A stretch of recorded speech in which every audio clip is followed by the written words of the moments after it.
Bapa kami yang di surga, terima kasih buat kesempatan kali ini kami boleh kembali berkumpul. Kami berdoa memohon hikmat daripadamu, kiranya pada kesempatan hari ini kami boleh kembali melihat terang-Mu.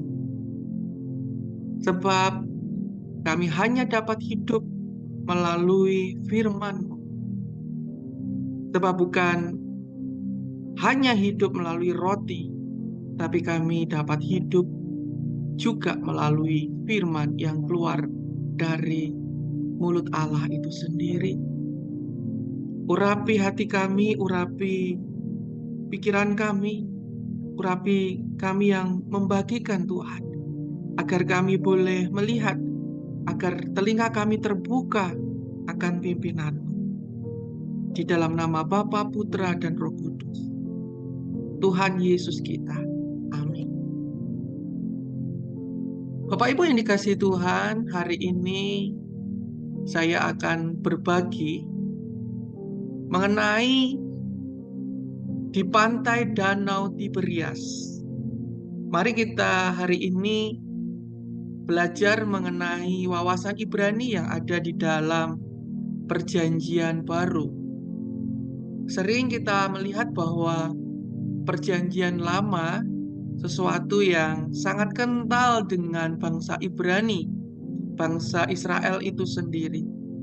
Tetapi terkadang kita juga lupa bahwa Perjanjian Baru, walaupun ditulis di dalam bahasa Yunani, dan saat murid-murid itu tersebar di berbagai tempat, tetapi tetap yang menyampaikan berita itu adalah murid-murid Kristus, orang-orang Ibrani, orang-orang Israel itu sendiri, dan tentunya cara mereka berpikir, cara mereka berpandang amat sangat dipengaruhi dari cara mereka telah hidup dan dididik pada masa yang lalu. Dan bahkan yang mereka ajarkan adalah sebuah pengalaman hidup mereka pribadi berjumpa dengan Tuhan Yesus Kristus, Allah yang hidup. Hari-hari ini kita memasuki masa antara Paskah dan Shavuot atau minggu ke perayaan 7 minggu atau Hari Raya Pentakosta, di mana di dalam kisah Alkitab yang kita baca antara Paskah dan saat Hari Raya Pentakosta itu adalah saat di mana Tuhan Yesus menampakkan diri kepada murid-muridnya. Nah, pada kesempatan kali ini kita akan membaca Yohanes 21 ayat 1 sampai dengan 14, dan saya yakin Bapak Ibu sekalian telah familiar dengan kisah ini. Seorang pengajar di Israel Bible Center, dan beliau adalah seorang putri Indonesia yang luar biasa, anak Tuhan yang memberkati Indonesia, yaitu Ibu Rita Wahyu, mempunyai sebuah quote bahwa kekristenan masuk ke Indonesia dibawa oleh orang Barat, sehingga pengetahuan dan budaya Barat itu telah banyak mempengaruhi kekristenan di Indonesia. Kekristenan di Indonesia lupa kalau kekristenan itu sendiri berasal dari negeri timur. Nah, Bapak Ibu yang dikasihi Tuhan, oleh sebab itu, walaupun kita memasuki Perjanjian Baru tentu kental dengan kebudayaan timur. Saya mengingatkan kembali bahwa ada seorang sarjana Perjanjian Lama, seorang profesor yang berasal dari perguruan tinggi di Amerika, di Wheaton, bernama Dr. John Hawelton, memberikan sebuah statement bahwa Alkitab itu ditulis untuk seluruh umat manusia. Namun Alkitab tidak ditulis kepada kita secara langsung. Alkitab ditulis kepada bangsa Israel. Sehingga untuk mengerti makna-makna, untuk mengerti pesan-pesan itu sendiri, kita harus memakai kacamata bangsa Israel. Bukan untuk bahwa kita menjadi orang Israel. Bukan untuk kita itu sama seperti mereka memahami Alkitab itu seperti filosofi-filosofi mereka, tapi kita akan semakin dalam kalau memakai kacamata mereka untuk menemukan siapa Yesus itu sendiri, apa yang diberitakannya, siapakah Sang Firman itu sendiri, bagaimana Sang Firman itu dapat menggenapi apa yang telah Dia katakan kepada seluruh penulis-penulis Alkitab, baik dari Torah, Tanah, sampai dengan Wahyu. Itu yang akan kita dalami hari ini. Mari kita baca di dalam Yohanes 21 ayat 1 sampai dengan 14. Yesus menampakkan diri kepada murid-muridnya di pantai Danau Tiberias. Kemudian Yesus menampakkan diri lagi kepada murid-muridnya di pantai Danau Tiberias, dan Ia menampakkan dirinya sebagai berikut. Di pantai itu berkumpul Simon Petrus, Thomas yang disebut Didimus, Nathanael dari Kana yang di Galilea, anak-anak Zebedeus, dan 2 orang murid-muridnya yang lain. Kata Simon Petrus kepada mereka, "Aku pergi menangkap ikan."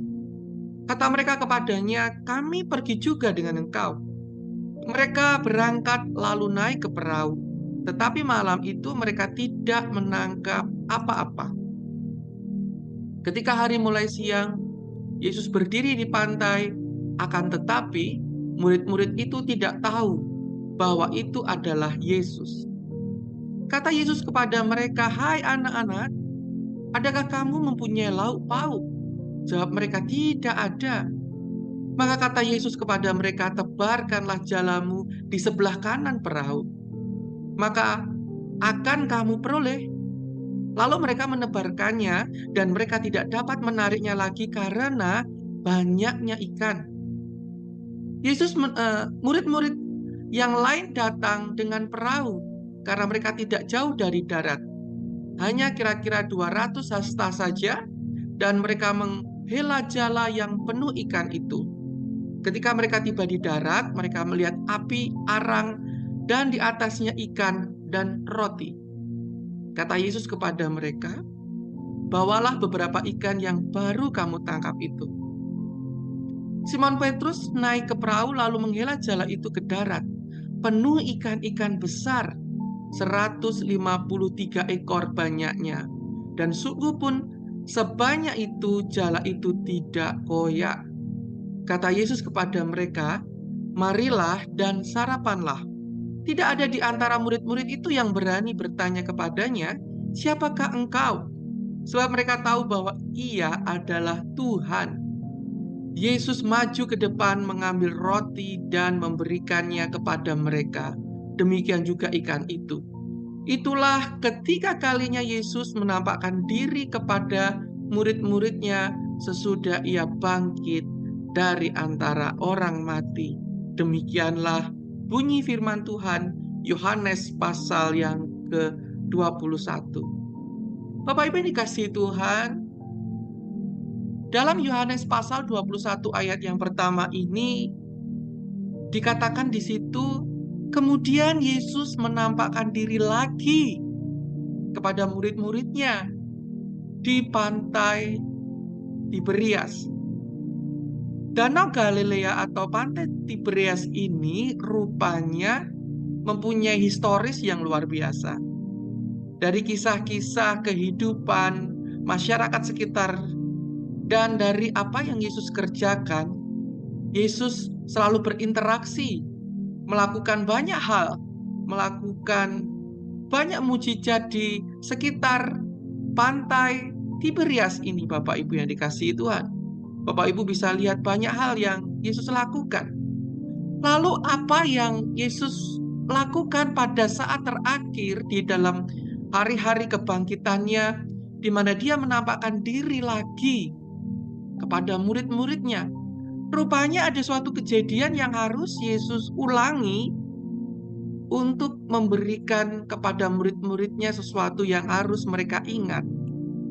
Kita ingat bahwa di dalam Lukas pasal 5, ketika awal kali Yesus memanggil murid-murid, dikatakan di situ Yesus berdiri di pantai Danau Genesaret. Jadi ada sesuatu hal yang dilakukan, dan kalau Bapak Ibu membaca lagi kisah di dalam Lukas pasal yang kelima ini, adalah suatu kisah juga hal yang sama, di mana semalam-malaman juga para murid tidak mendapatkan apa-apa. Dan Yesus berdiri di pantai Danau Genesaret. Apakah pantai Danau Genesaret dan Danau Tiberias ini adalah sesuatu hal yang sama? Bapak Ibu yang dikasihi Tuhan, inilah kekayaan dari bahasa Ibrani yang tidak sama dengan kebudayaan kita. Kata yam atau yang disebut dalam bahasa Ibrani adalah laut atau pantai, itu merupakan kumpulan air yang banyak. Dalam persepsi orang Semitik, kumpulan air yang banyak itu disebut yam. Dan kata jamaknya adalah yamim. Nah, ketika Bapak Ibu lihat Kejadian 1 ayat yang ke-10, pertama kali kata ini keluar, di situ dikatakan lalu Allah menamai yang kering itu darat, dan kumpulan air itu dinamainya laut.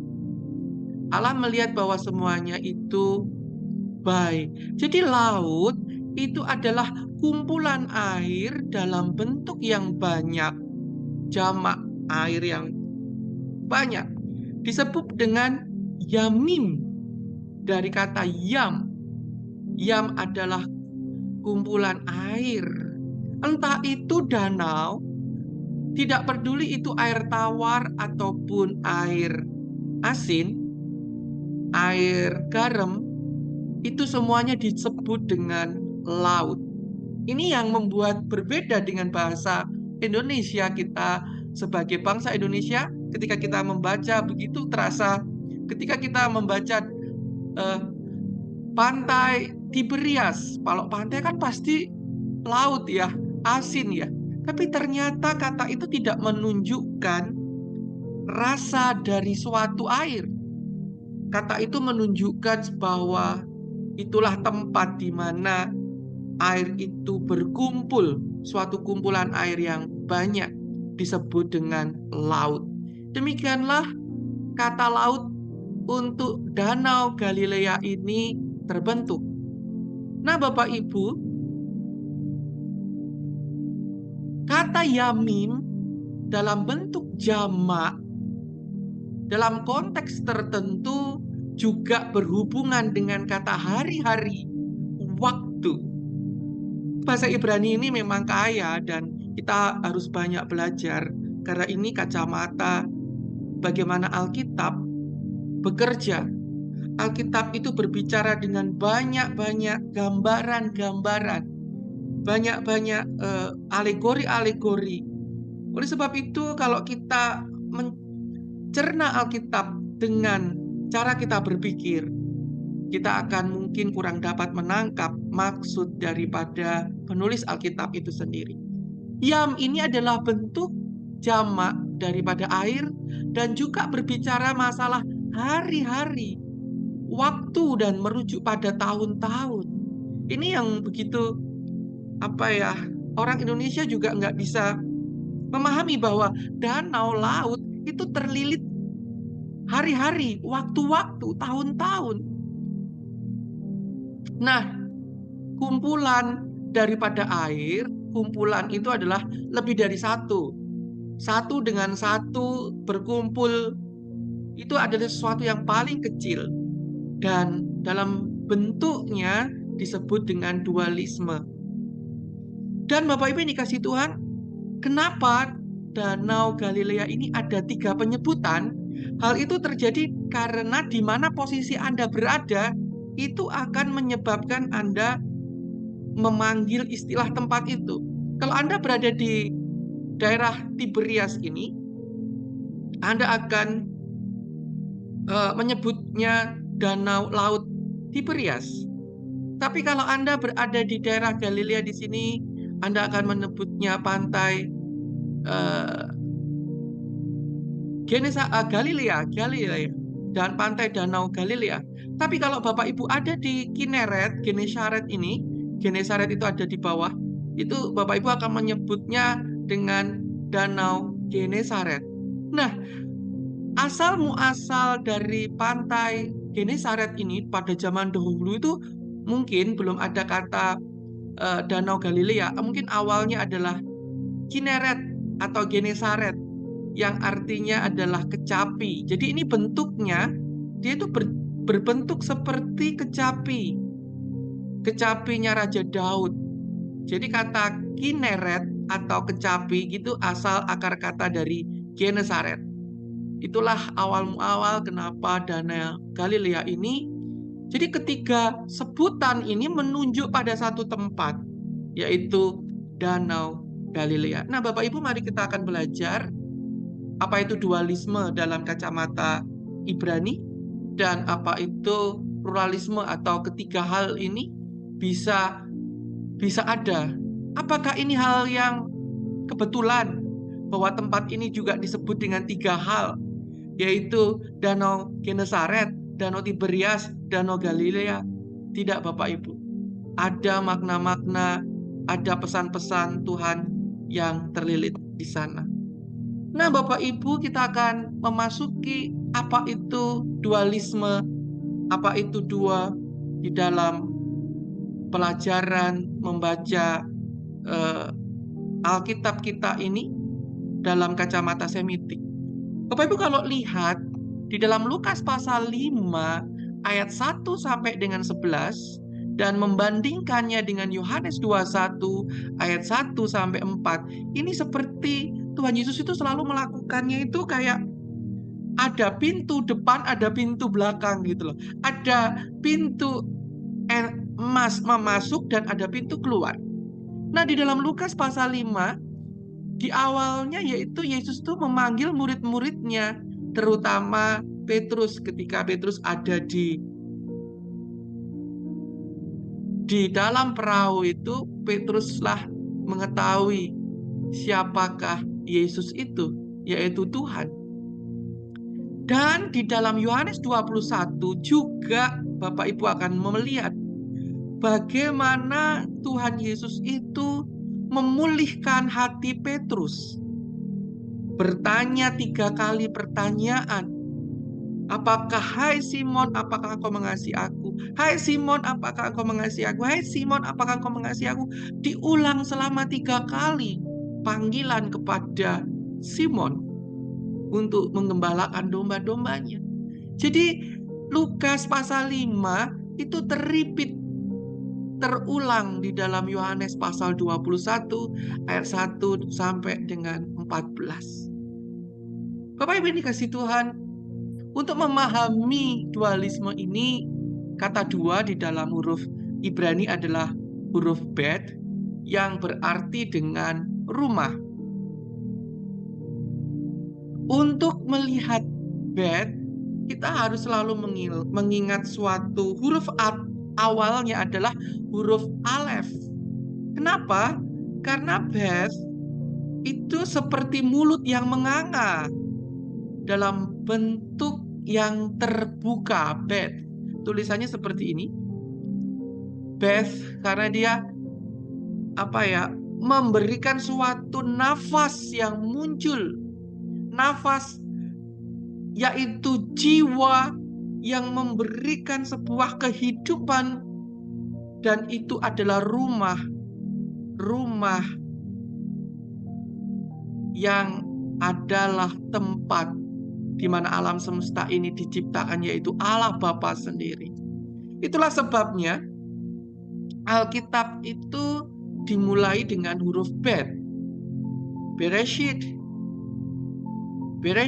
ada nafas Allah yang keluar di situ untuk dihembuskannya kepada seluruh makhluk hidup kita. Dan Bapak Ibu yang dikasihi Tuhan, itulah sebabnya Aleph ini adalah Allah, itu lambang daripada Allah yang memberikan kehidupan. Ini adalah suatu filosofi yang terlilit dalam pemahaman Ibrani. Oleh sebab itulah Yohanes mengatakan bahwa firman Tuhan dalam bahasa Yunani yang disebut juga logos itu ada di dalam huruf Bet, terhembus, terhubung dengan Kejadian pasal 1 ayat yang 1 yang telah saya ajarkan dalam pertemuan pada bulan Januari, bulan Februari, bulan Maret kepada Bapak Ibu sekalian dalam persekutuan Jerman ini. Dan kita hari ini sudah dalam pertemuan yang keempat. Itulah sebabnya Bapak Ibu, kenapa Lukas pasal 5, di mana orang banyak mengurumuni dia itu hendak mendengar firman-Nya. Dan di dalam Yohanes pasal 21, ia menampakkan diri. Ia siapa yang menampakkan diri? Ia firman. Jadi ketika Bapak Ibu membaca firman, itulah saatnya Bapak Ibu melihat Yesus yang sedang menampakkan diri.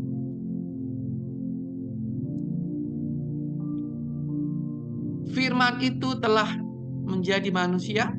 Yohanes pasal 21 ayat 21 sampai 14 dikatakan di situ firman itu menampakkan dirinya di dalam suara kebenaran firman Allah.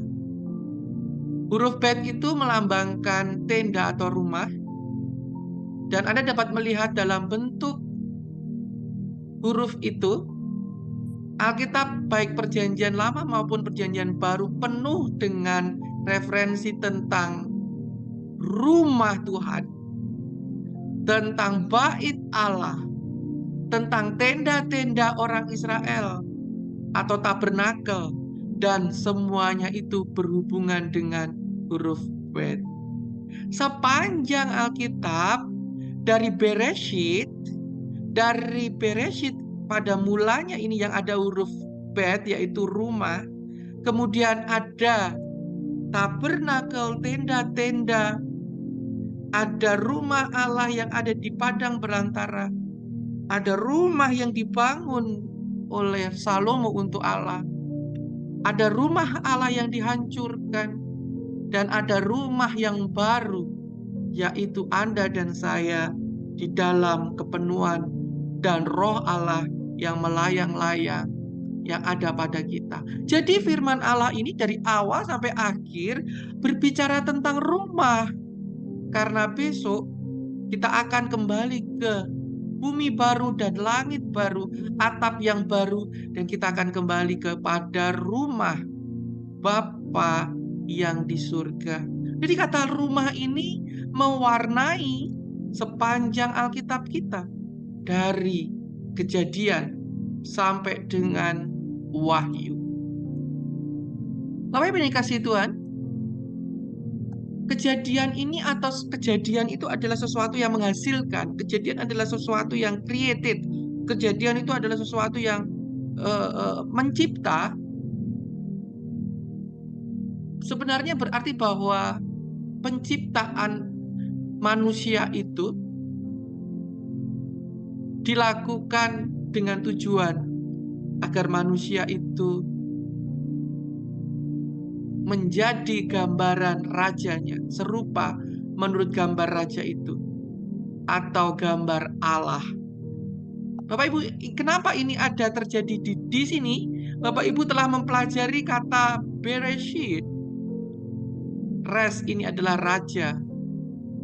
Jadi inilah tujuannya, agar kita memasuki rumah Allah serupa dan segambar dengan sang raja. Bet juga melambangkan tingkat kecerdasan. Dikarenakan rumah itu adalah kita, itu adalah pikiran kita, itu adalah hati kita, itu adalah jiwa kita, dan itu adalah tubuh kita. itu adalah bait Allah, itu ada di dalam diri kita. Jadi seseorang itu sebenarnya tidak cukup hanya punya kecerdasan doang. Tidak cukup hanya punya suatu pemahaman dan mengerti tentang firman Tuhan doang. Tetapi juga memerlukan bagaimana Tuhan dan hikmatnya itu dalam penyingkapan-penyingkapan. Baik Bapak Ibu, kalau Bapak Ibu bisa membaca bahasa Ibrani dengan luar biasa. Baik Bapak Ibu, kalau Bapak Ibu bisa menghitung gematriannya luar biasa. Itu nggak cukup Bapak Ibu. Tetap diperlukan Roh Allah yang ada di Ya, dalam itu. kita. Pak, itu yang dijual itu minta berapa itu? Punya temen ya? Mohon Yang izin mau untuk masuk ya? di-mute, Dijual dua-duanya Pak atau Romi. dijual dua-duanya? Jadi dua, tiga Sebentar. Dia panjang berapa ya? 16 ya? Oh, lumayan panjang juga. 3,7 ya? 3,7 2 unit. Berarti 1, Oke, saya akan uji sebentar Bapak Ibu. Oke, terima kasih. Nah, wow, sampai di sini. Seseorang itu tidak cukup mempunyai kekuatan untuk mencari nafkah. Apa artinya? Kita lihat di dalam kisah murid-murid menjala ikan semalam-malaman. Murid-murid mencari ikan semalam-malaman dan mereka tidak mendapatkan apa-apa. Apa itu dibicarakan tentang apa? Membicarakan bahwa seseorang itu tidak cukup mempunyai kepintaran, kepandaian, modal usaha. Apa ya? Tidak cukup cuman itu saja untuk mencari nafkah. Tapi seseorang perlu firman Allah itu sendiri. Seseorang itu perlu ketemu dengan Tuhan Yesus itu sendiri. Seseorang itu perlu akan pemahaman-pemahaman firman Tuhan, barulah dia dapat mencari kehidupan yang sesungguhnya. Sebab kita semua itu mencari nafkah itu untuk hidup. Ya memang benar, roti yang Bapak Ibu makan itu untuk Bapak Ibu bisa hidup. Tetapi kita hidup bukan hanya oleh roti saja. Kita hidup oleh karena firman Tuhan. Lalu mengapa Bapak Ibu Tuhan Yesus itu berdiri di pantai Danau Genesaret untuk menyampaikan firman Allah? Mengapa Yesus itu juga harus menghadapi gelombang yang mengamuk begitu dahsyat di malam hari itu di Laut Galilea tersebut? Dan mengapa Yesus harus berjalan pada kesempatan selanjutnya dia menunjukkan diri berjalan di atas air Danau Galilea, bahkan dikira hantu yang menakutkan bagi para muridnya. Mengapa Tuhan Yesus pada kesempatan kali ini kita membaca bahwa beliau menampakkan diri di pantai Danau Tiberias. Kejadian 1 ayat 1 sampai 3 kembali mengingatkan pada kita bahwa pada saat mulanya di mana Allah menciptakan langit dan bumi, bumi belum terbentuk, bumi masih kosong, masih gelap, gulita menutupi samudra raya, dan Roh Allah melayang-layang di atas permukaan air. Lalu berfirmanlah Allah, jadilah terang. Lalu terang itu jadi. Jadi kata melayang-layang, dia berjalan di atas air, ini adalah karena Yesus nggak sembarangan. Jadi kalau Bapak Ibu berpikir bahwa dia Tuhan, dia bisa apapun dia bisa lakukan. Tapi Bapak Ibu, kenapa dia memilih menunjukkan show up himself to the disciples walking on the air, berjalan di atas udara dan on the water? Karena dia ingin menunjukkan siapa jati dirinya yang terkonek dengan Kejadian pasal 1 ayat 1 sampai dengan ayat 3. Lalu di sini dikatakan berfirmanlah Allah jadilah terang. Terang itu apa sih Bapak Ibu? Ketika kegelapan menyelingkupi sepanjang malam, kegelapan itu juga berbicara tentang ketidakmengertian. Yesus mengajar. Itu artinya Yesus memberikan pengertian.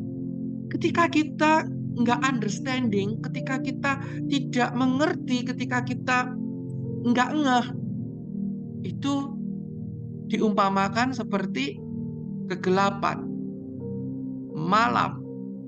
Kemudian Allah memanggil, memberikan understanding, memberikan wisdom, memberikan vision. The vision. Karena ketika kita melihat terang, kalau malam itu kan nggak bisa lihat ya. Ketika terang itu ada dan ketika Bapak Ibu hari ini mendengarkan saya bicara, you will be receive something vision on your mind. Bahwa terang itu juga Anda dapatkan di sana. Jadi ketika hari mulai siang, Yesus berdiri di pantai, akan tetapi muridnya tidak tahu bahwa itu adalah Yesus. Inilah saat murid-murid itu ada di dalam kegelapan. Sedangkan ketika Yesus ada di sana, mulailah ketika hari mulai siang, Yesus berdiri di pantai, terang itu dipanggil Allah untuk ada di sana. Dan hari mulai siang, terang itu dipanggil di tengah kegelapan, di mana murid-murid itu tidak mengetahui Yesus ada di sana. Saya teringat ada 2 orang yang berjalan ke Emmaus. Ketika mereka diskusi, tidak mengetahui apa yang benar-benar telah terjadi, mendiskusikan seluruh isi kitab yang ditulis para nabi, disitulah sang terang itu ada bersama dengan mereka. Dan terang itu menerangi hati mereka, dan hati mereka membara. Membara itu terang, membara itu api, membara itu cahaya, membara itu terang. Allah melihat bahwa terang itu baik, lalu dipisahkannya terang itu dari gelap. Ya Bapak Ibu, terang itu benar-benar akan menerangi kita sekalian, yaitu firman Tuhan. Dan ketika Bapak Ibu merenungkan firman itu, Bapak Ibu terus merenungkan dengan kemampuan kepandaian Bapak Ibu. Tetapi apabila Roh Allah bekerja bersama-sama di situ, memberikan segala, mengajarkan segala apa yang telah Yesus ucapkan di dalam terang firman Allah, itulah ketika Allah memisahkan antara terang dan gelap. Lalu Allah menamai terang itu siang dan gelap itu malam. Jadilah petang dan jadilah pagi. Itulah hari yang pertama. Nah, dikatakan di dalam Yohanes 21 itu hari mulai siang. Sedangkan kalau Bapak Ibu baca dalam bahasa Yunani-nya adalah ede, genemenes, having come, morning, now already having come. Jadi morning itu mulai muncul, matahari itu mulai muncul. Jadilah petang dan jadilah pagi. Ini bukan berarti hari 24 jam, karena Kejadian pasal 1 ini belum ada matahari, bulan dan bintang belum ada. Tapi jadilah petang dan jadilah pagi ini adalah apa itu, jadilah terang gitu loh. Ada bagian yang Tuhan ini yang mengerti. Jadi Tuhan itu sedang melakukan pengaturan dari hal-hal yang sedang tidak beraturan, dari hal-hal yang sedang tidak diketahui. Jadi kalau Bapak Ibu dalam pelajaran SMA begitu, kan selalu fisika atau matematika ditanyakan dulu, kemudian diketahui. Apa yang diketahui dari itu, kemudian ada sesuatu hal yang harus kita ketahui. Dan ketika kita mengetahuinya, itulah saat kita melihat terang, saat kita melihat pagi. Nah, marilah kita juga kembali memasuki selanjutnya, yaitu apa makna dari angka 3. Ketiga hal ini, kenapa ada danau Genesaret, kenapa ada danau Tiberias, kenapa ada Danau Galilea? Apakah itu suatu kebetulan karena sebutan-sebutan orang saat itu? Bapak Ibu yang dikasih Tuhan, angka 3, filosofinya adalah Gmail. Karena angka 3, Gmail itu adalah urutan angka ketiga dalam huruf Ibrani yang sering kali dikaitkan dengan konsep bergerak atau perjalanan. Gmail ini adalah huruf yang terbuka ke samping kanan, ini terbuka, yang dianggap melambangkan gerakan atau perjalanan menuju tujuan. Karena bangsa Israel, bangsa Ibrani menulis sebuah huruf dari kanan menuju kiri, maka ini juga menghadap ke kiri yang artinya bergerak maju atau arah yang dituju di depan. Dalam konteks ini, email dapat diinterpretasikan sebagai simbol perjalanan spiritual, pencarian, pengetahuan yang berkelanjutan. Saya mengucapkan terima kasih. Bapak Ibu juga bergabung hari ini karena rindu untuk memiliki pencarian-pencarian spiritual. Saya yakin bukan berarti Bapak Ibu mencari gelar, bukan berarti Bapak Ibu mau mendapatkan gelar, saya juga tidak mencarinya. Tapi sebenarnya kita semua berkumpul di sini hanyalah untuk perjalanan spiritual. Perjalanan kita, bagaimana kita memiliki pengetahuan yang semakin lebih dalam lagi untuk bertemu dengan Raja segala raja. Selain itu, Gmail berkaitan dengan konsep kemurahan hati. Gmail ini juga berarti pemberian dalam tradisi Yahudi. Dan orang Israel itu telah banyak belajar di padang gurun. Mereka itu belajar di padang gurun selama 40 tahun, Bapak Ibu. Mereka belajar apa? Belajar untuk mencapai, belajar untuk berjalan menuju tanah perjanjian. Jadi kenapa bangsa Israel dibiarkan berputar-putar 40 tahun di padang gurun? Bukan berarti yang terpenting itu masuk ke dalam tanah perjanjian, itu bukan. Tapi yang terpenting adalah bagaimana kita day by day walking with God, day by day, knowing Himself deeper, more deeper than before. Bukan suatu hal untuk mencapai tujuan, tetapi proses setiap hari menuju tujuan itulah yang terpenting bagi kita semua. Bapak Ibu yang dikasih Tuhan, dalam membaca Alkitab kita ini tidak diperlukan hanya dalam konteks Ibrani saja. Tidak diperlukan hanya mengerti bahasa Ibrani saja. Tetapi dalam sejarah itu juga dapat berbicara banyak hal, membantu kita mengerti konsep dari Alkitab yang kita baca.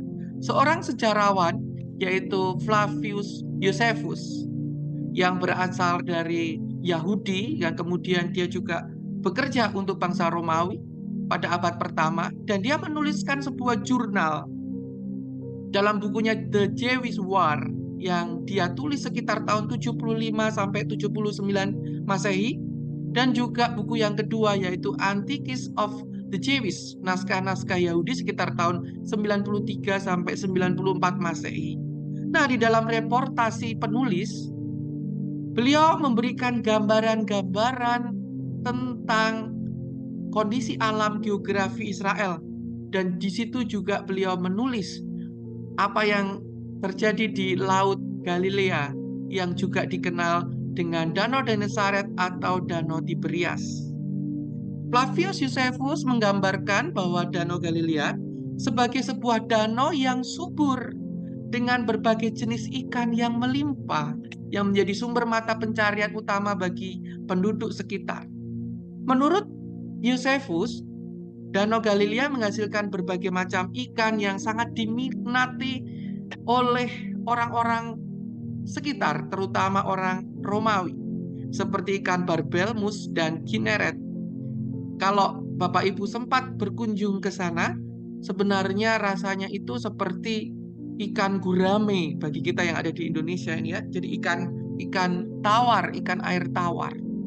Ikan-ikan tersebut menjadi komoditas perdagangan yang sangat penting karena menjadi sebuah rampasan bagi bangsa Romawi yang menguasai daerah Yudea, daerah Israel kala itu, dan itu adalah sumber pencarian bagi nelayan atau orang-orang yang mencari ikan di sekitar situ. Dan di daerah Kineret, Bapak Ibu dapat jumpai bagaimana Maria Magdalene itu memiliki penampungan ikan, bisnis ikan yang diambil ikannya, kemudian ikannya itu dijadikan ikan asin, diasinkan dari garam laut mati. Itu ya. Kapan-kapan kita berdoa supaya kita bisa ke sana. Nah, di Danau Galilea itu merupakan sumber daya alam yang sangat penting pada masa Romawi saat itu.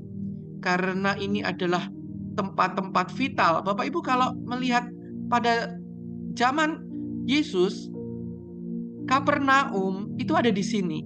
Ini kota Romawi yang terkenal. Di sini juga ada kota Romawi juga. Dan di sini juga ada kota Romawi. Jadi sekitar sini dikuasai oleh orang-orang Romawi. Ya, jadi di sini juga ada Kineret, yaitu sebuah tempat. Dan di sini juga ada tempat untuk mengasinkan hasil ikan para nelayan-nelayan sekitar itu. Nah, Danau Galilea berperan juga sebagai jalur perdagangan penting. Ya, kalau nanti akan saya perlihatkan bagaimana jalur perdagangan pada saat itu. Kita akan sedikit menyentuh bagian geografi. Karena daerah ini, Bapak Ibu, daerah ini loh ya. Ini ada Galilea gitu ya. Nanti akan saya zoomkan petanya. Ini merupakan jalur sutra perdagangan yang menghubungkan Timur Tengah, baik daerah yang di bawah dengan yang di atas, daerah yang di atas Mediterania. Dan melalui Danau Galilea, barang-barang pedagang ini diangkut dan kemudian mereka itu singgah gitu loh. Dan karena ini air tawarnya banyak, menjadikan sebuah tempat untuk istirahat kendaraan mereka, yaitu onta-onta pada masa itu. Sehingga bangsa Romawi menganggap penting wilayah-wilayah ini dan menguasai wilayah ini menjadi pusat ekonomi pada waktu itu. Nah, karena bangsa Romawi ingin menguasai tempat itu, kalau Bapak Ibu membaca The War of the Jews pada buku yang ketiga di dalam bab yang ketujuh, Josephus mengatakan bahwa ditemukan dalam berbagai literatur teks kuno sumber informasi bahwa orang Romawi yang ingin menguasai Danau Galilea menerapkan jam malam. Jadi nggak boleh orang-orang Yahudi, orang jajahan waktu itu mencari ikan di malam hari.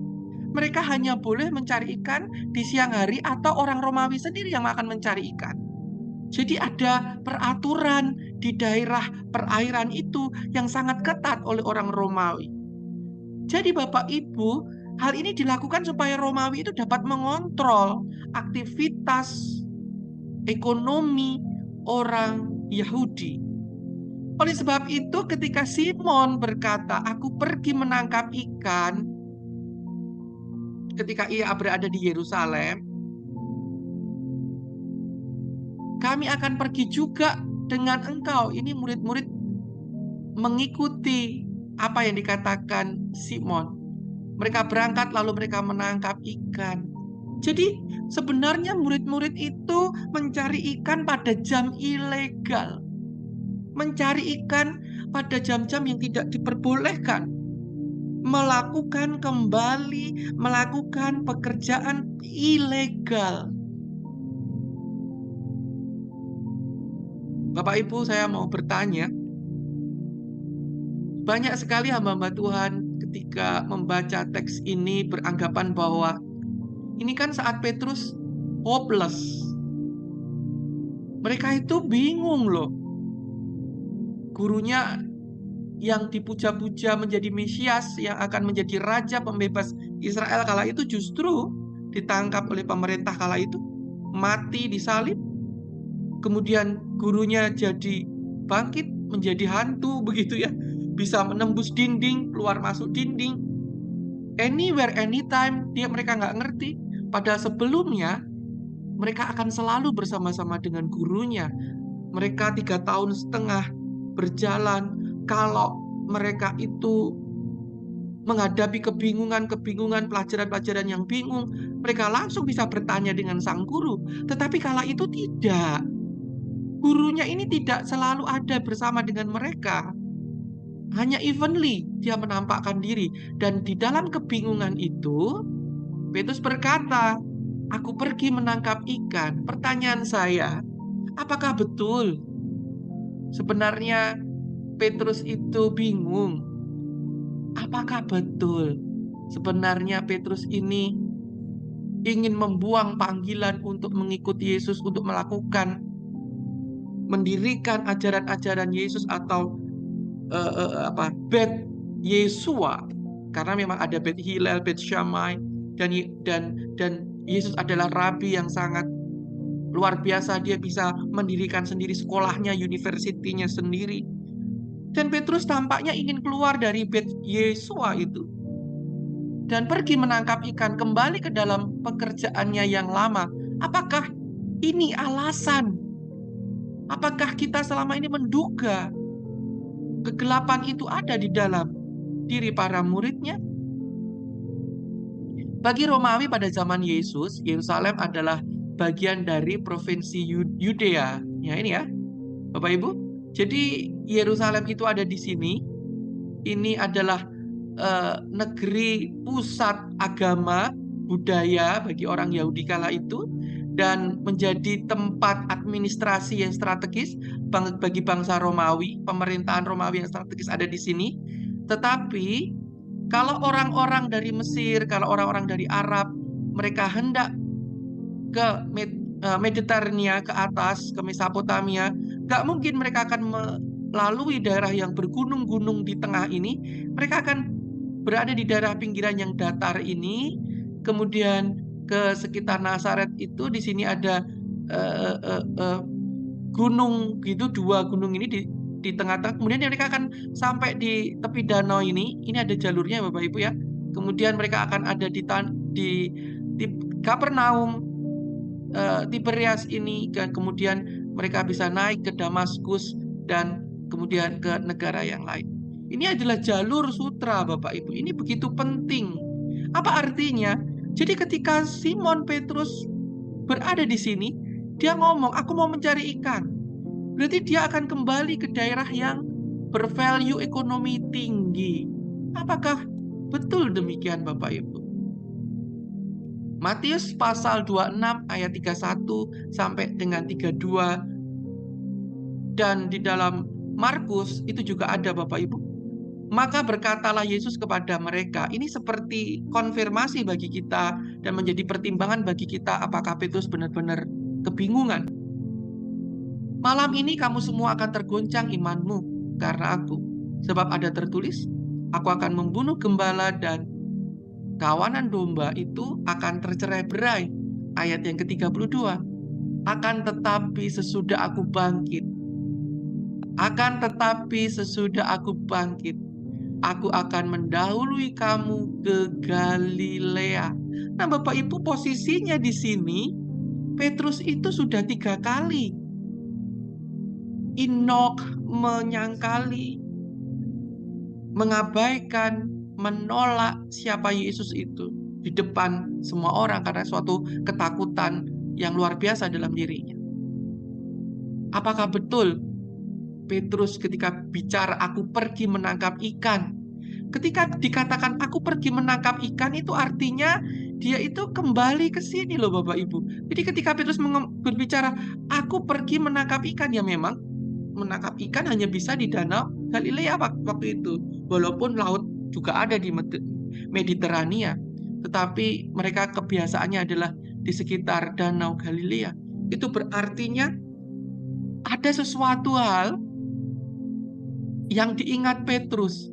Karena Petrus di dalam hati yang gundah gulana, di dalam iman yang tergoncang, di dalam hati yang terluka, dia ingin berjumpa dengan Yesus gurunya.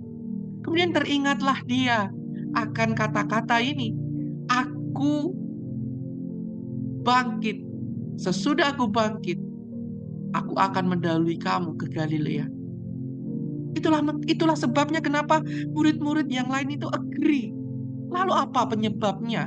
Kenapa Petrus ini harus pergi menangkap ikan? Apa yang terjadi? Bapak Ibu perhatikan dengan baik bahwa sesudah Yesus bangkit, ya, sesudah Yesus bangkit, itu adalah hari yang ketiga, dan ini masih dalam perayaan Paskah.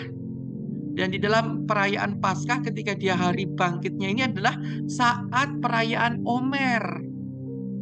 Dan kemudian pada 49 hari kemudian atau 7 minggu kemudian mereka akan merayakan hari raya Shavuot. Ini amat sangat terkorelasi karena kita tahu bahwa murid-murid Yesus adalah orang Israel, adalah orang Ibrani, dan mereka harus menjalankan hukum Ibrani, harus menjalankan hukum orang-orang Yahudi kala itu. Mereka wajib hukumnya, bukan sunnah, tapi wajib hukumnya. Mari kita lihat di dalam Keluaran 23 ayat 14 sampai dengan ke-19. 3 kali setahun haruslah engkau mengadakan perayaan bagiku. Ya. Tetapi janganlah orang menghadap kehadiratku dengan tangan hampa. Bapak Ibu dikasih Tuhan, ini ada hukum yang sangat kuat yang harus dipenuhi, dipatuhi oleh para murid-murid, yaitu merayakan Paskah, merayakan Shavuot, merayakan Sukot. Dan di dalam perayaan-perayaan ini mereka harus menghadap hadirat Tuhan dengan membawa persembahan, dengan membawa persembahan dari hasil ladang mereka. Itulah sebabnya Bapak Ibu, Petrus itu pergi kembali menangkap ikan karena memang mata pencarian mereka ikan. Sebelumnya mereka bukan petani yang menabur gandum. Bukan itu. Oleh sebab itu mereka pergi menangkap ikan bukan dalam konteks mereka itu ingin meninggalkan Bet Yesua. Tetapi dalam konteks mereka ingin membawa persembahan ke dalam rumah Allah. Dalam konteks di mana Petrus ini mencari gurunya. Dalam konteks bagaimana Petrus ingin menebus kesalahannya. Dengan hatinya, aku telah melukai Allah. Aku telah melukai Tuhan. Aku telah menyangkali Tuhan. Aku akan datang ke dalam rumah Allah membawa persembahan agar aku dapat disucikan kembali, agar aku dapat diterima kembali, agar aku dapat layak kembali. Sama seperti kita, kalau kita sudah memiliki hati yang tertuduh karena dosa kita, mungkin dalam 6 hari kita bekerja, kita melakukan banyak kesalahan, dan ketika kita hari Minggu, kita datang kepada Tuhan, dan kemudian minggu itu ada perjamuan. Hati kita ini penuh dengan emosi. Ya Tuhan, kuduskanlah aku kembali. Ya Tuhan, layakkanlah aku kembali untuk menjadi bagian daripada anak-anak-Mu. Ini menyebabkan Petrus kembali mencari ikan, Bapak Ibu.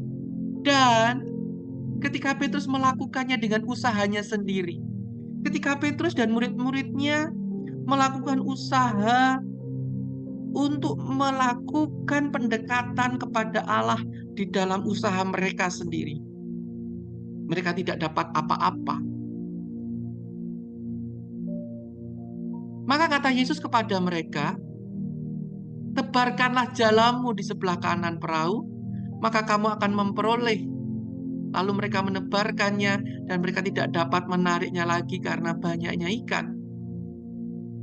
Pernahkah Bapak Ibu melayani Tuhan dengan segala usaha Anda, tapi Anda tidak mendapatkan apa-apa? Pak, ketika saya berkhotbah kok rasanya kok biasa-biasa aja ya? Nggak dapat apa-apa. Ketika saya melayani, kok rasanya kok nggak dapat apa-apa? Koreksi Bapak Ibu, apakah ada hal-hal ilegal dalam pelayanan Bapak Ibu yang Bapak Ibu lakukan? Apakah ada tujuan-tujuan ilegal yang tiba-tiba terselip dalam pelayanan Anda?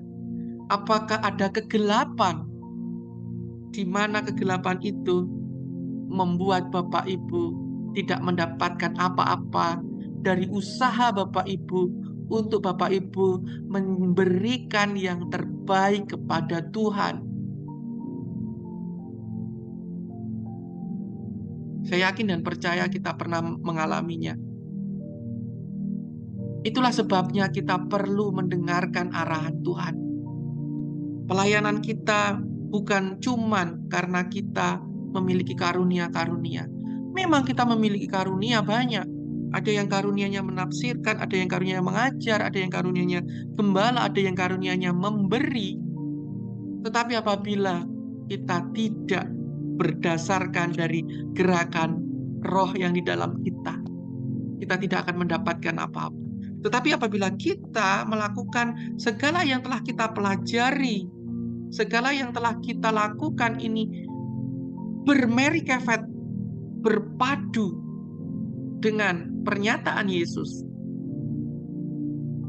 maka kita akan menarik ikan yang banyak.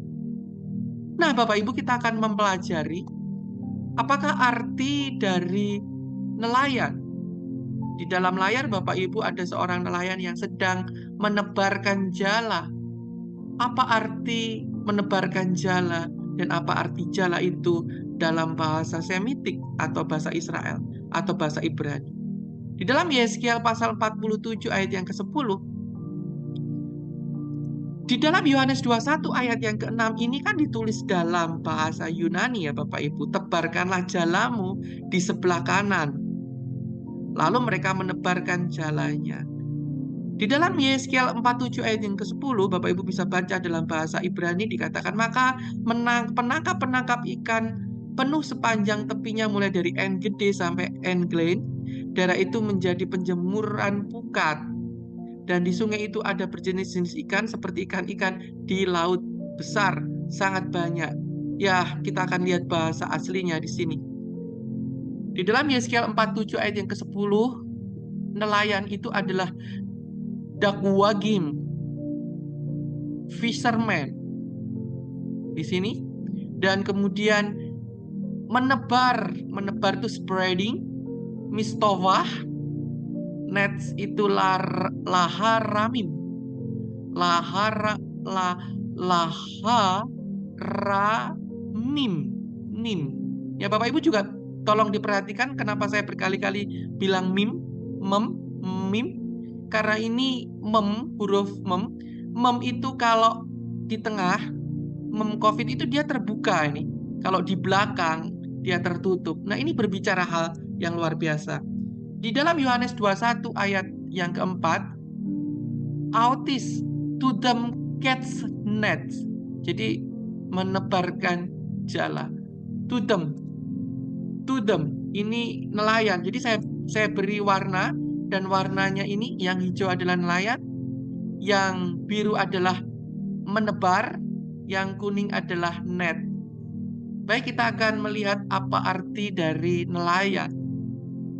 Nelayan itu dafak. Hebrunya adalah, strong Hebrunya adalah 1728. Dafak. Dafak itu memiliki nilai 13. Dalet, Vav, dan Gimel. Dalet 4, Vav 6, Gimel itu 3, membentuk angka 13. Dan Dafak itu berakar kata dari H1903 ya, yaitu Dafak itu akar katanya adalah dak. Dafak, dak, dak itu adalah ikan. Ikan. Jadi dak itu adalah ikan. Karena dak itu adalah dalet dan Gimel, itu dia gematriannya adalah angka 7. Nah, dak atau ikan itu dari kata apa? Dari kata daha. Daha. Dari kata daha. Daha itu adalah multiply, increase, berlipat-lipat kali ganda. Kita lihat bagaimana Tuhan menciptakan pada hari yang kelima. Dia menciptakan dulu ikan dan burung-burung di udara, yaitu untuk bermultiply, memenuhi bumi dengan cepat. Burung itu punya sayap, bisa terbang dengan cepat, memenuhi bumi. Dan kemudian ikan-ikan itu bisa memenuhi segala laut yang ada di dunia dengan cepat. Nah, kata multiply dan increase adalah akar daripada kata ikan. Luar biasa ya. Dafak, dak, dakha. Dafak, dak, ini dak, ini duh gitu ya. Dafak, duh, ini dak, dan dakha. Nah, kata multiply itu apa sih? Increase, berbanyak, bertambah. Nah, Bapak Ibu coba lihat. Menjadi banyak itu adalah sesuatu yang dikali. Ya kan? Sesuatu yang ditambah. Nah, Bapak Ibu lihat. Tanda tambah ini memperbanyak. Satu ditambah satu kan jadi dia multiplikasinya. Bahkan kalau dikali dia berlipat-lipat, karena increase, bertumbuh dengan cepat. Nah, kalau Bapak Ibu lihat tanda silang dan tanda plus ini sebenarnya sama. Jadi ini kalau diputar-putar, derajatnya ini diputar, dia akan sama. Dan lambang ini adalah dalam piktograf. Kata increase ini dalam piktografnya adalah taf. Dan taf ini adalah salib. Tanda salib itu sendiri.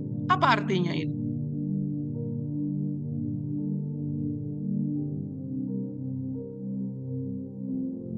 Bapak Ibu dikasih Tuhan.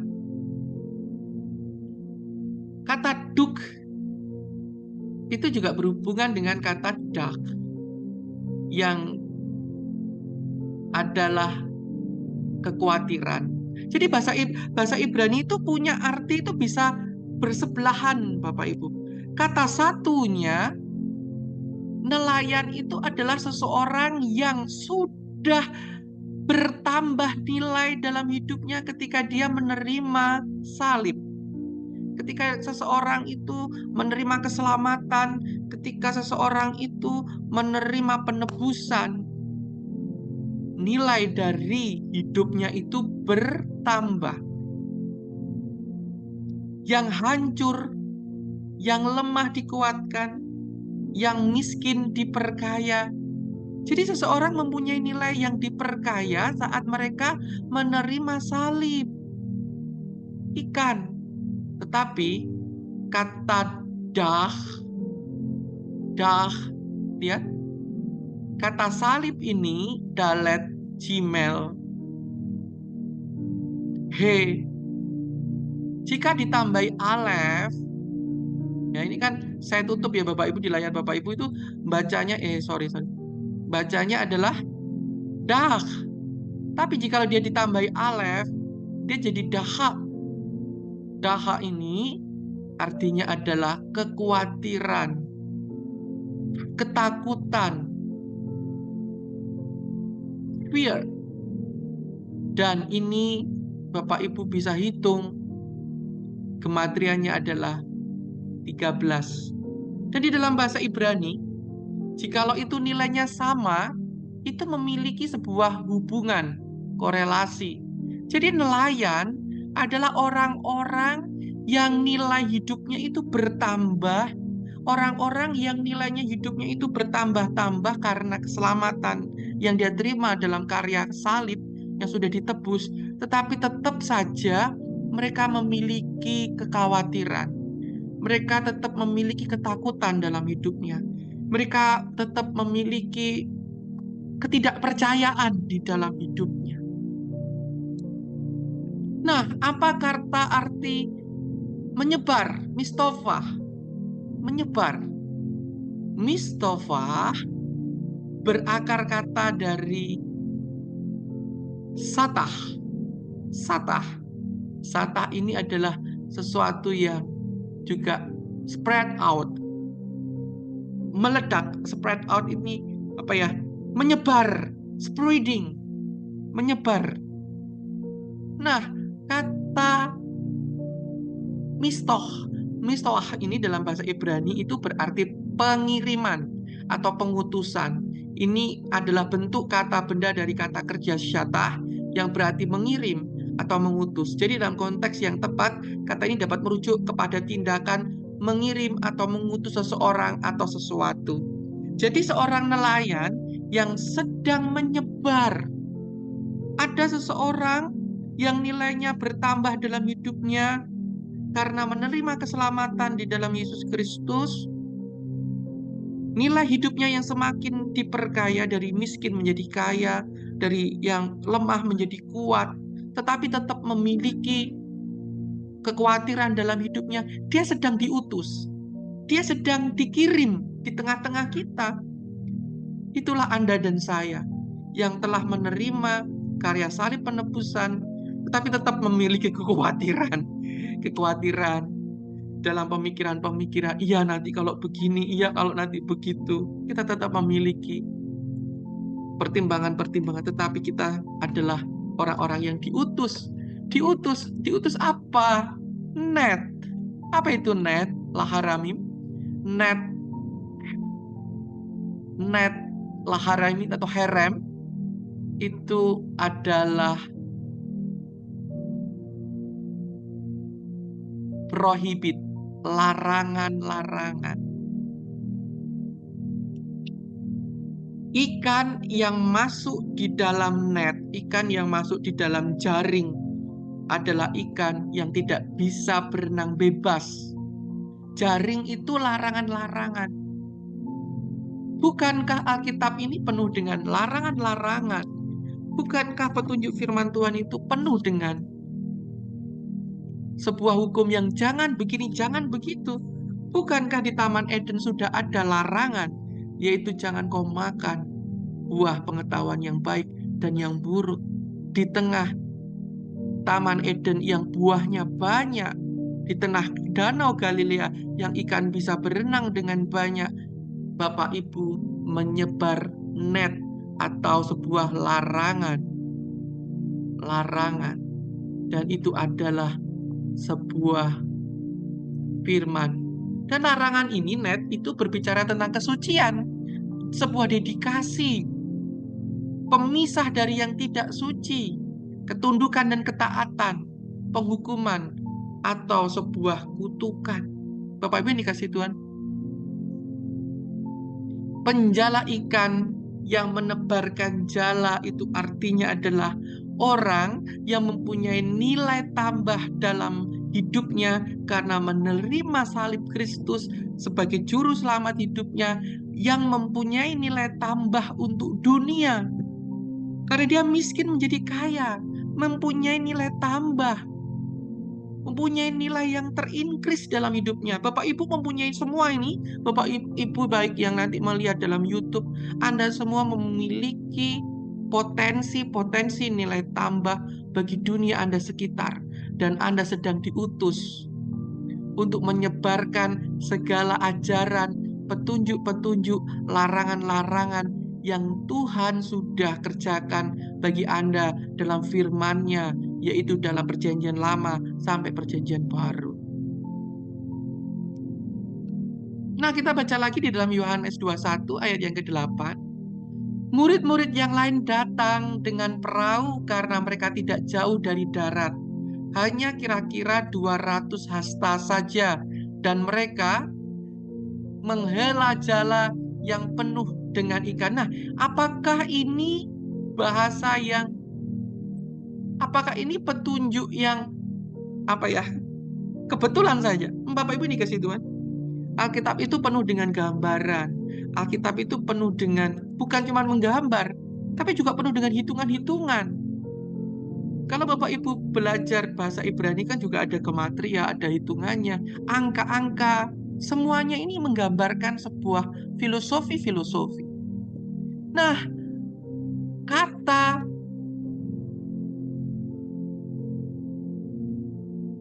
hasta kira-kira 200 hasta. Hasta di dalam bahasa Yunani adalah pechon. Pechon. Hasta itu ya satu lengan ini, sebenarnya satu lengan.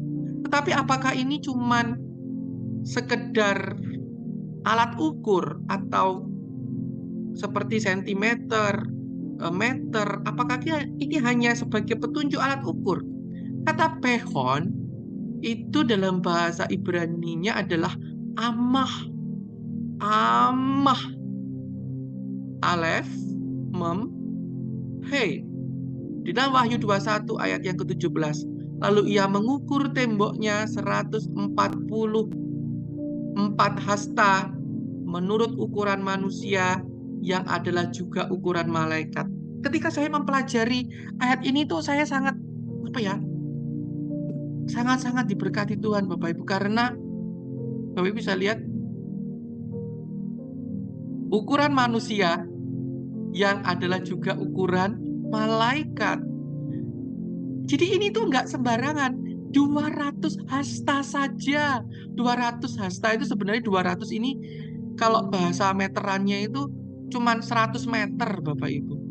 100 meter jaraknya manusia dan malaikat. Ini ukuran manusia dan ukuran malaikat. Amah. Amah. Apa itu amah? Nanti kita akan mempelajari jaraknya. Jadi manusia dan malaikat yang akan berdatangan membantu. Bapak Ibu yang dikasih Tuhan, kalau pekerjaan yang dikerjakan oleh Bapak Ibu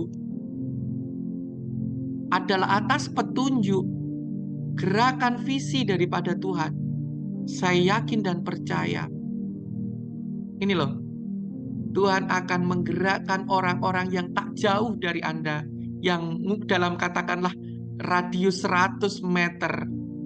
Orang-orang itu akan tergerak membantu Anda, baik manusia maupun malaikat-malaikat yang di surga. Saya ingat ketika Elia atau Elisa, saya lupa itu, yang dikelilingi oleh pasukan secara dilihat oleh mata, tetapi ketika sang bujang dibukakan matanya, dia melihat malaikat-malaikat ribuan itu yang lebih banyak menyertai mereka. Bapak Ibu yang dikasih Tuhan, ketika Bapak Ibu berjalan turut di dalam petunjuk, ketika Bapak Ibu hatinya itu menyala-nyala dalam pelayanan, dan ketika Anda menemui pelayanan yang Anda temui itu penuh dengan kesulitan, sulit berat untuk Bapak angkat, bagaimana pembiayaannya? Bagaimana melakukannya? Nggak bisa dilakukan seorang diri.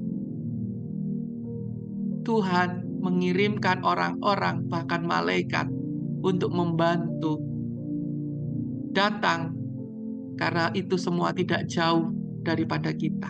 Bapak Ibu yang dikasih Tuhan, yang menolong kita dalam pelayanan itu tidak jauh. Mereka ada di sekitar Bapak Ibu sekalian. Mungkin saudara Anda, mungkin jemaat Anda, mungkin kenalan Anda. Tidak perlu Bapak Ibu berpromosi. Tidak perlu Bapak Ibu berkaor-kaor, tolong help me. Aku nggak kuat ngangkat ikan. Atau pura-pura Bapak Ibu, pura-pura ikannya berat begitu, agar dibantu. Aku kok kerja sendirian sih, yang lain kok diem aja. Tidak Bapak Ibu. Jikalau itu adalah gerakan Tuhan, seperti terang itu mendatangkan laron, Seperti terang itu mendatangkan sesuatu yang sangat memikat. Tuhan akan mendatangkan manusia dan malaikat. Ini ya, merupakan ukuran manusia dan ukuran malaikat. Amah. Apa itu amah? Amah, kalau kita lihat di dalam bahasa piktograf, alef itu adalah kepala kerbau, mem itu adalah air, ha itu adalah tangan yang terangkat, amah itu adalah ukuran. Jadi manusia akan mengukur. Manusia di sekitar saudara akan memantau apa yang Anda kerjakan. Apakah yang benar-benar Anda kerjakan itu tidak tipu-tipu? Apakah yang benar-benar Anda kerjakan itu benar-benar sesuai dengan visi awal? Apakah benar-benar yang Anda kerjakan itu benar-benar gerakan yang daripada Tuhan? Manusia itu mengukur loh, saudara. Paham, Bapak Ibu? Saya mengalami hal ini dan saya yakin Bapak Ibu yang lain itu ngerti. Karena ukuran. Orang lain itu mengukur pekerjaan Anda. Apakah kita ini belajar untuk mendirikan sesuatu secara manusia atau sesuatu bagi kemuliaan nama Tuhan? Manusia sekitar saudara akan mengambil ukuran. Dan apa gitu amah yang akar katanya adalah M, alef dan mem. M itu adalah ibu. Kalau ap itu adalah bapak. Bapak itu alef dan bet. Alef dan bet itu bapak, ap. Alef adalah huruf yang pertama karena untuk mengerti huruf kedua ini harus tersambung dengan huruf yang pertama yaitu alef. Bapak Ibu lihat baik-baik, karena mem ini adalah huruf yang paling tengah dari 20 dari seluruh huruf Ibrani. Mem ini huruf yang tengah, air itu ada di tengah, dan mem, alef dan mem yaitu M itu adalah ibu. Ibu ada di tengah. Jadi bagaimana cara membaca ini? Membacanya ini dari sebelah kiri. Kalau sudah gambar ini harus dari sebelah kiri ke kanan ya, bukan dari kanan kiri. Ayo, I want to show you. Ayo lihatlah di sini. Ada air yang mengalir yang daripada Elohim. Ya, jadi dalam kisah ini juga kita juga lihat bahwa dari tahta Allah mengalir banyak air yang dilihat di dalam Yeskiel. Dan kemudian di dalam kitab Wahyu juga dilihat bahwa surga itu kemudian ada sungai yang mengalir dan diukur. Jadi orang itu mengukur loh Bapak Ibu pekerjaan kita. Apakah kita mengalir dengan roh? Apakah ada aliran roh di tengah kita? Itu yang akan membuat orang-orang itu melompat jam di dalam sungai sukacita yang mengalir di tengah-tengah kita. Apakah yang dijam ketika lompat ternyata sungainya dangkal, akhirnya kejedot batu, kepalanya pusing. Apakah mengalir di sungai yang begitu dalam bersama Tuhan kita? Kita lebih dalam lagi. He ini adalah berarti understanding, berarti melihat. Show, ayo lihatlah gitu ya. Mem, ada sesuatu yang chaos, ada sesuatu yang ketidakberaturan, ada sesuatu yang hidup. Kata mem ini berkelimpahan di situ, ada sesuatu yang luar biasa, might.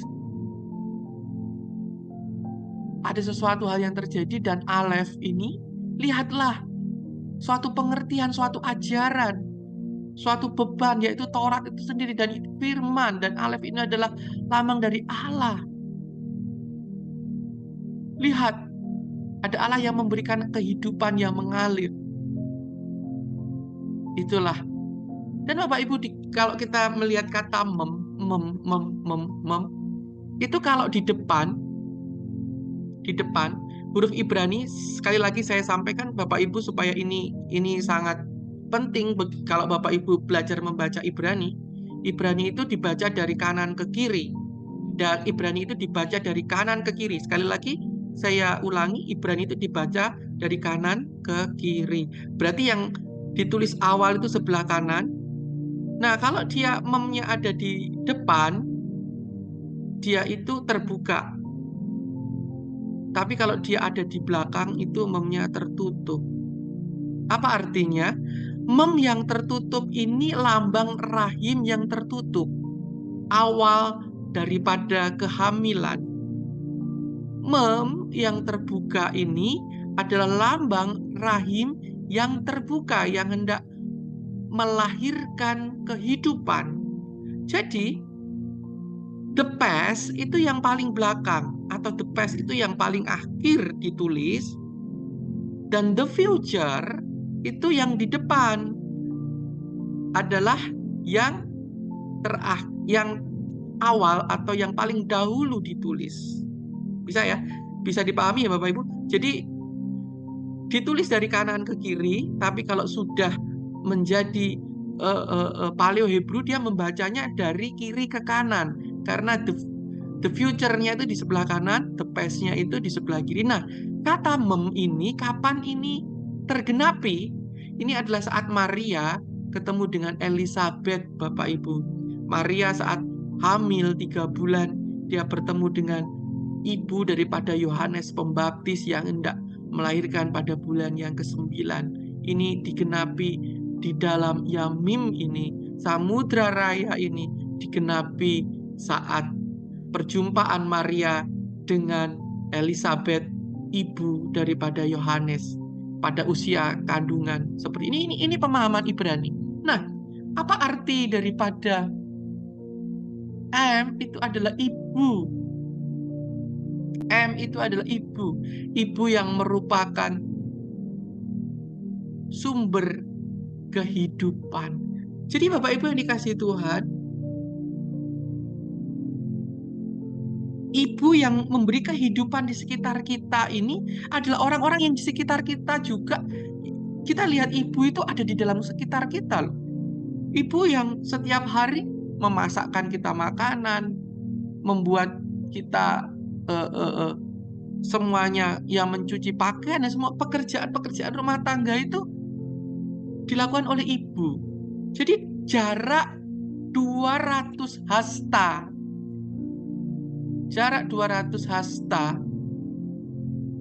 itu adalah jarak pemeliharaan, jarak pekerjaan-pekerjaan ibu yang akan Tuhan kirimkan kepada Bapak Ibu sekalian yang tak jauh di sekitar Anda, yang hanya berjarak 200 hasta. Nah, kata 200 ini ada dualisme loh di sini antara manusia dan malaikat. Yohanes 21 ayat yang 11, kita juga akan lihat gimana Simon Petrus naik ke perahu lalu menghela jala itu, lalu ikan-ikan besar itu berjumlah 153 ekor banyaknya. Apakah 153 ini? Ya udahlah, itu bilangan ikan yang didapat. Tetapi Yohanes memberikan simbol, memberikan kode di sini. 153 ekor. Apa gematria dari angka 153? Gematrianya adalah Ani Elohim. Ani itu adalah 61. Elohim itu adalah 92. Ani Elohim, akulah Allah, 153. Jadi 153 ini menunjukkan bahwa aku ini Yesus itu adalah Allah. Dan ini dipahami oleh orang Israel. Sebab kata Ani Elohim, Anochi Elohim, itu adalah 153 gematrianya. 153 ekor ikan. Itu menunjukkan bahwa benar-benar Yesus yang memerintahkan ikan itu untuk diambil adalah Allah itu sendiri. Bapak Ibu yang dikasihi Tuhan, ini pemahaman orang Ibrani. Dan Bapak Ibu lihat ya, ini juga pemahaman dalam penghitungan angka Ibrani. Ini bisa dibaca 153 dalam bilangan. Tapi ini juga bisa dibaca 1, 5, 153. 153 kalau Bapak Ibu jumlah, ini jumlahnya adalah 9. Dan kalau Bapak Ibu membaca 9, huruf pertama dari kata Bereshit itu adalah Bereshit bara. Bereshit bara. Disitulah Tuhan pada mulanya yang menciptakan. Luar biasa Allah kita kan.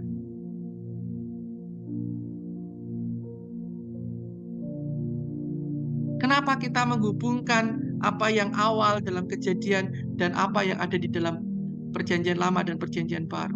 Bapak Ibu lihat di dalam Lukas pasal 5 ayat yang ketiga, ia duduk dan mengajar. Yesus mengajar, memberikan terang.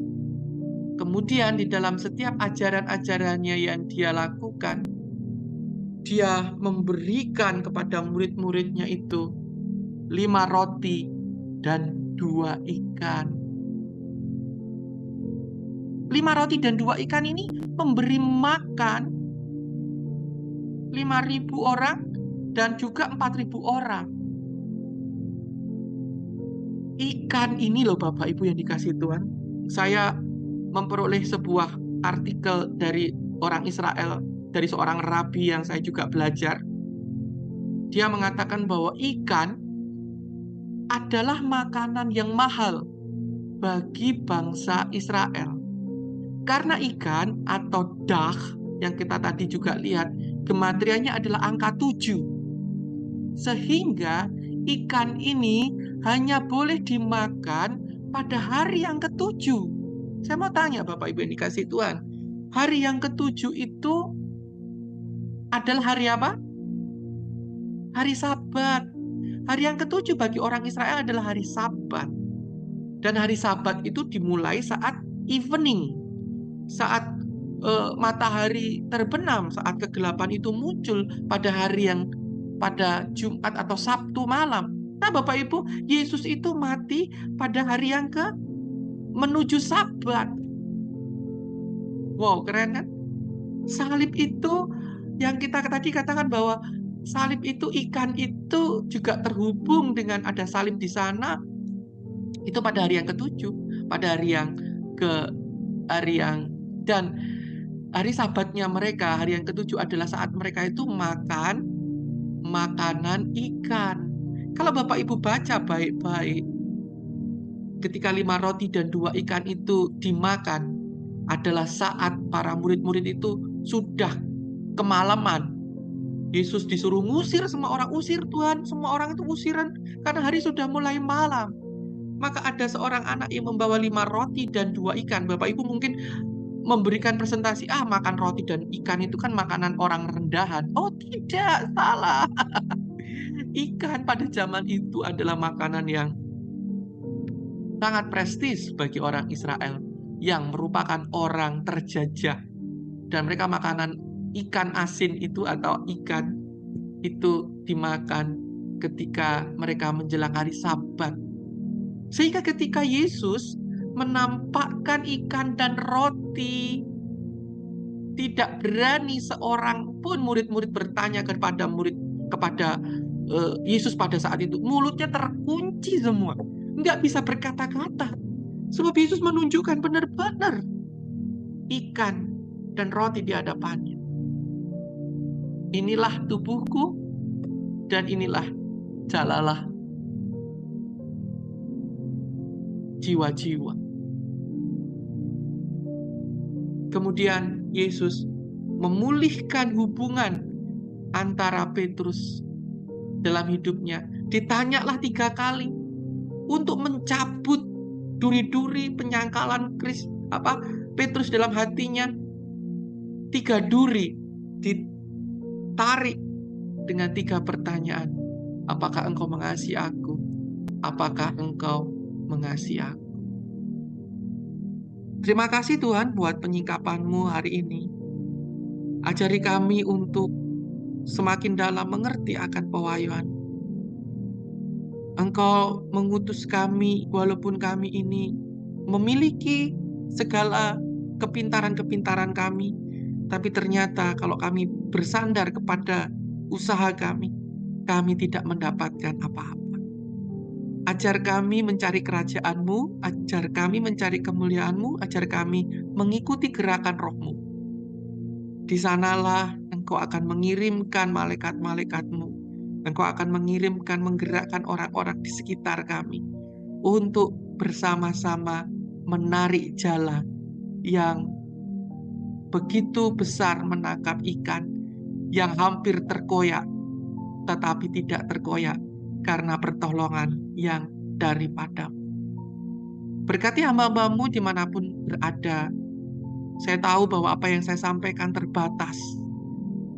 Ajari kami lebih dalam lagi dalam pertemuan selanjutnya. Singkapkan. Dan berkati hamba-Mu dimanapun mereka semua berada.